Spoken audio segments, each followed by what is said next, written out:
Herkese merhaba arkadaşlar. Konumuz tasarruflar. Tasarruf, kişinin gelirinden harcamaları çıkardıktan sonra kalan paranın biriktirilmesi ya da yatırıma döndürülmesidir.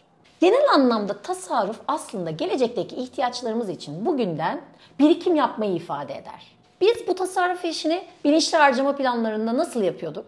Net maaşımız geldiği gibi hemen %10'unu yatırım hesabına atıyorduk hatırlarsanız. %10'u da birikim hesabına atıyorduk. Yatırım hesabını 3 ayda bir %1 arttıracak şekilde de yatırım miktarımızı güncelliyorduk.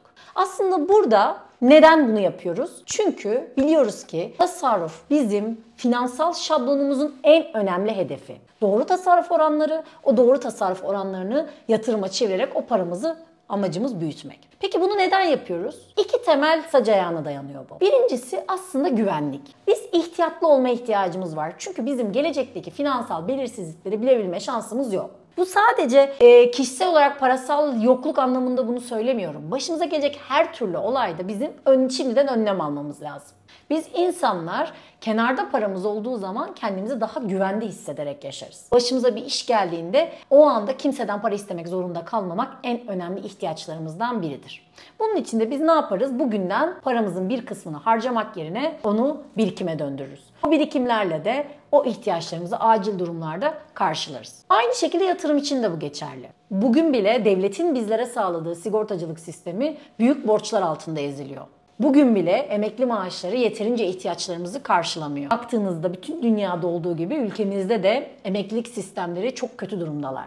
Yıllar içerisinde ne kadar çalışırsınız, ne kadar prim öderirseniz ödeyin, belli ki belirli yaşa geldikten sonra istediğiniz o refah düzeyine bir türlü ulaşamıyoruz. Artık devletler gerçekten halklarının emeklilik dönemindeki masraflarına yetişemiyorlar. Sosyal sigorta ve emeklilik sistemleri bizim yıllardır hayal ettiğimiz, tahayyül ettiğimiz emeklilik hayatını bizlere yaşatmak için oldukça yetersiz kalıyor. Kişilerin kendi kişisel emeklilik planlarını yapmaları gerçekten çok hayati durumda. Biz bütün oluşturduğumuz finansal planlardaki aslında temel amacımız bu tasarruf miktarlarını arttırmak. Şunu düşünebiliriz ki eğer biz bugünden kendi erken emekliliğimiz konusunda, finansal özgürlüğümüz konusunda gerekli adımları atmazsak, ileride sadece devletin bizi emekli etmesiyle istediğimiz finansal özgür emeklilik dönemini hiçbir zaman yaşayamayacağız. Bu nedenle de bugünden yapılan tasarruf oranları aslında her şey demek. Ama bugünden şunu söyleyebilirim ki faizin en temel bileşeni hiçbir zaman miktar değildir arkadaşlar.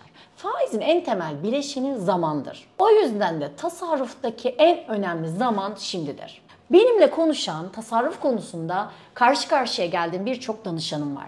Kendilerine neden tasarruf yapamadıklarını sorduğumda bana makul olarak giderlerinin çok yüksek olduğu, gelirinin yetersiz olduğundan bahsediyorlar.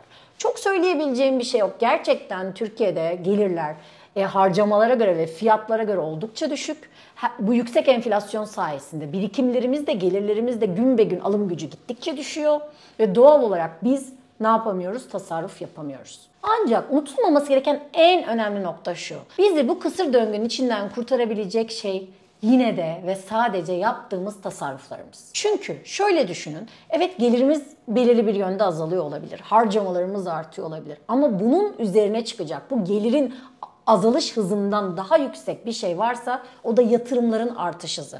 Eğer siz paranızı doğru bir şekilde tasarruf edebilirsiniz ve onu doğru bir şekilde yatırıma döndürebilirsiniz. Ayrıca acil durumlar için bir birikim hesabınız olursa ve yatırımdaki paranızı bu sorunlar için harcamazsanız zaman içerisinde belki geliriniz enflasyonda alım gücü olarak bu kadar düşecek ama yatırımlar sonucunda şu an düşükte olan gelir seviyeniz oransal olarak çok daha yukarıya çıkacak.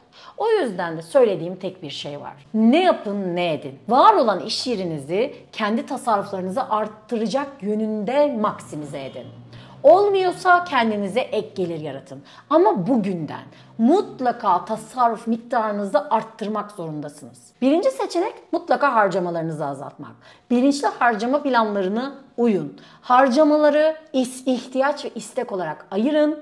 İsteklerinizi bir süreliğine erteleyin. İhtiyaçlarınıza odaklanın ki elinizde bugünden tasarruf kalsın. Bugünden tasarruf kalsın ki zamanın ve bileşik faizin etkisiyle gelirinizin oldukça üstünde bir artışa bu yol açabilsin. Gerçekten sıkıntıda olan arkadaşlarımızı anlıyorum. Danışanlarımızı da anlıyorum. Onların mutlaka gelir bölgelerini geliştirmeleri, harcamalarını minimuma indirmeli ve bir şekilde bu kısır döngüden yatırım yaparak çıkmaları gerekiyor. Onlara önerebileceğim başka hiçbir çözüm yolu maalesef yok.